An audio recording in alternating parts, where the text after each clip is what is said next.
Noneho reka turebere hamwe ukuntu korora inkwavu gusa byagutunga wowe uri kunyumva kano kanya, kubera ko inkwavu zororoka vuba, byoroshye kuzorora ndetse zikura vuba, no kuba warebye cya kiganiro cy'uburyo dutuma zikura vuba.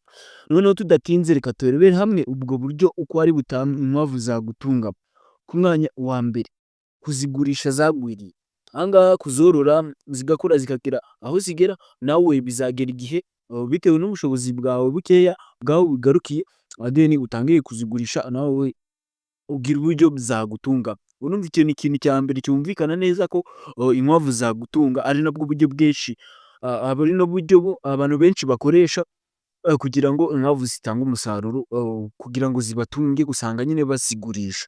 Noneho ibi ngibi icyiza cyabyo ni uko bo ku bantu bari kwagura nabo birabafasha cyane. Urorora so bikagufasha ukagurisha na deni bikagufasha kuba wakwagura ibindi bikorwa wubaka, cyangwa se wagura nyine n'inyubako muri rusange, bigenda bitera imbere cyangwa uzana n'ibyororo bishyashya. Aha ngaha ni ikintu cyumvikana ko ari uburyo nyine zagutungamo, ndetse hari n'amafaranga nyine abivamo, urumva nawe baba bagomba kugutunga. Aha ngaha ugurisha nyine icyororo cyangwa se nyine ukagurisha iz'inyama, abantu borora nyinshi mu buryo butandukanye, cyangwa se bakagurisha nyine ku masoko, ni ibintu byumvikana neza. Ikintu cya kabiri, ndavuga uburyo bwa kabiri zagutunga, kugurisha ifumbire. Akantu mushobora kuba mutakazi neza, ariko iri banga rimenya neza nk'umuntu woroye inkwavu nyinshi. Aha ngaha niho byoroha neza, ariko ifumbire ikenewe n'abantu benshi. Ikindi, nta muntu utagura ifumbire ari umuhinzi. Ikindi, nawe ubaye uri umuhinzi nawe ryagufasha, ariko deni ryaba cyinshi ukarigurisha ukabona amafaranga akagutunga, na bwa bworozi bwawe bugakomeza bukagenda neza, zikagufasha no kwagura. Urumva ko ubu nabwo ni ubundi buryo bwa kabiri bwo kugurisha ifumbire byatuma nyine bigutunga muri ubu bworozi bwawe.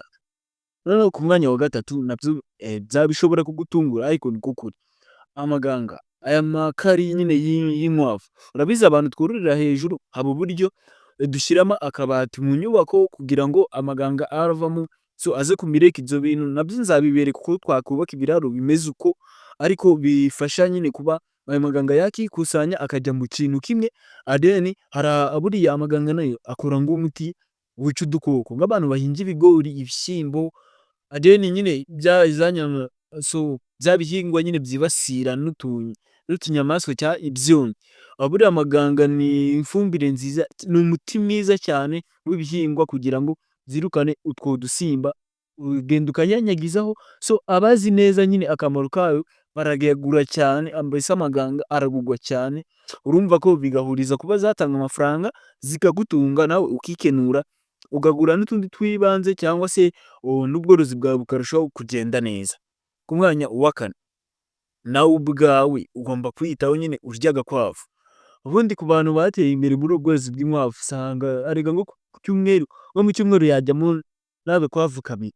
So ibi ni byiza kuri wowe kuko ni uburyo bwo kugutungamo nk'umuntu woroye. Ugomba nawe kwiyitaho ukamenya ati ndoroye, ariko se gute njye nanjye bitangirira umumaro ngo abana aryaho izo vitamine adeni nanjye ngazibonaho gute? Nyine bitashoboka. Aka nako ni akantu k'ubwenge, nimba uri umworozi nyamuneka menya ko woroye, ugomba nawe kugira uko wigenza.